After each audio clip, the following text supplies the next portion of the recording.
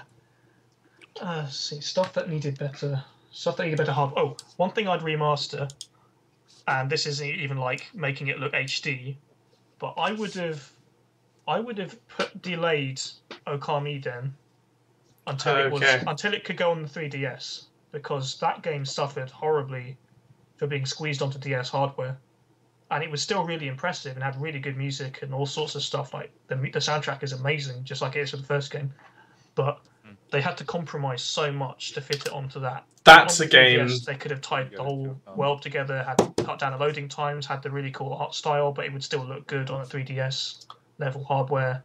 The music would be this is a game. This is a game that I would have loved. I would love to see remastered. Would have been Golden Sun and Golden Sun 2.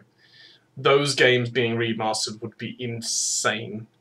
Having the summons, especially on like the Wii U or like the 3D, well, 3DS obviously, but on the Wii U or something, the summons could look incredible. Like I don't.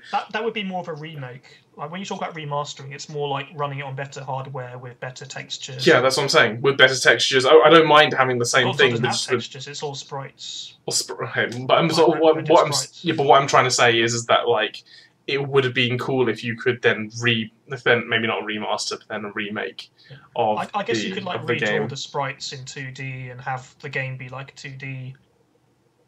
That would sort of be a remaster, sort of a port. There are some games that do that. Either way, with remakes, remastering, that's what we're. Similar. I mean, not the same thing. But you got Street Fighter HD, and they redrew all the graphics, like the original sprites, as 2D images, and that's technically a remaster. So I guess if it was 2D, that would be You don't need to be too pedantic about that, but I mean, basically, I mean, it's a port, a remake is a very different thing from a port. No, I know, but we're talking about basically just re-releases of old games. Yeah. That's basically what we're talking about. Yeah, because like one problem with the whole terminology is that a lot of people play remasters expecting a remake when it isn't. Okay. Well, then let's use the word re-release. Yeah, because like rather than remaster or Grim Fandango got remastered. A good word for it, though. I don't know how you could misunderstand that. No, because sometimes that if you want to have a remake or a remaster, they're two different things. Because remaking is actually making the entire game from scratch, based on the old game, whereas a remaster is using exactly the same. It's using the old game and then just touching up everything. It's like Star Wars remastered edition. If you so if I was to make a remake of an album of music, I would re-record everything and re-record all the vocals and everything like that. Whereas if I was remastering music, I'd use the original recordings and then just master it differently. Yeah, because if you listen to a remastered album, it wouldn't be fair. It wouldn't be fair if you then listened to it and said this doesn't sound like a newly produced album, because that's not what they were. That's not the point. That's not what they were selling it as. It's a different mastering process. That's all it is. So yeah, cool, awesome. I think that's about as much time as we've got for tonight, guys. Yeah, we can bring back some of the topics next week. Yeah. Huge news. What's huge news? Kojima leaving Konami. Yeah. Oh, yeah. I was going to bring that up, but I thought Raji might, because he's not too. Raji doesn't keep up too much with Konami, and I haven't kept up. I haven't really kept up with that news. Yeah, I think the only things to say are that he's finishing Phantom Pain. He won't be. I guess he's out after that. but what I want to know is what the deal will be with the series. Silent Hills. Oh yeah. He was working on that as well. Was it with Konami? I guess so. I'm gonna check. I'm not sure who owns it. They're also getting, is it Guillermo del Toro or something? Somebody. Who else is working? He's co-directing it with Guillermo del Toro. Yeah. Yeah. So, and he'll still be working on it. I just have no idea about. Yeah, it's published by Konami. So I'm not sure, because that looks like it could be a huge game. Yeah, that'd be a thing. I think we're talking about Metal Gear Solid. No. No. Silent Hills. Silent Hills. Okay. Yeah, I didn't think about Silent Hills when he said that. I mean, it's pretty big news because he's one of the biggest personalities in gaming, like, in terms of people recognizing him. And he's very active. He's very active, outspoken as far as Japanese developers go. But yeah, basically, he had some sort of disagreement or something with Konami, and after MGS5, he's leaving. He's probably he might be staying with his production company, Kojima Productions, because he doesn't actually develop with Konami. He works with Konami and they publish his games a lot. Yeah. But it seems like Konami still owns the MGS license, so they'd still be making games without him. They'll still be which making would be really weird. Which, I guess, I don't know. That'll probably be the last Metal Gear Solid game a lot of people buy. It'd be like if Shigeru Miyamoto was like, I don't want to make Mario games anymore, and Nintendo was like, okay, whatever, we'll just make Mario games with someone else. Well, actually, no, technically, he hasn't actually directed the newer ones. What's a better comparison? Who's a creator who's sort of really known for being attached to Gabe Newell? I mean, like, that's just something I did actually read this article earlier today. Actually, I saved it. Konami has removed mention of Hideo Kojima and Kojima Productions branding from its Metal Gear Solid website and renamed Kojima Productions Los Angeles to Konami Los Angeles Studio.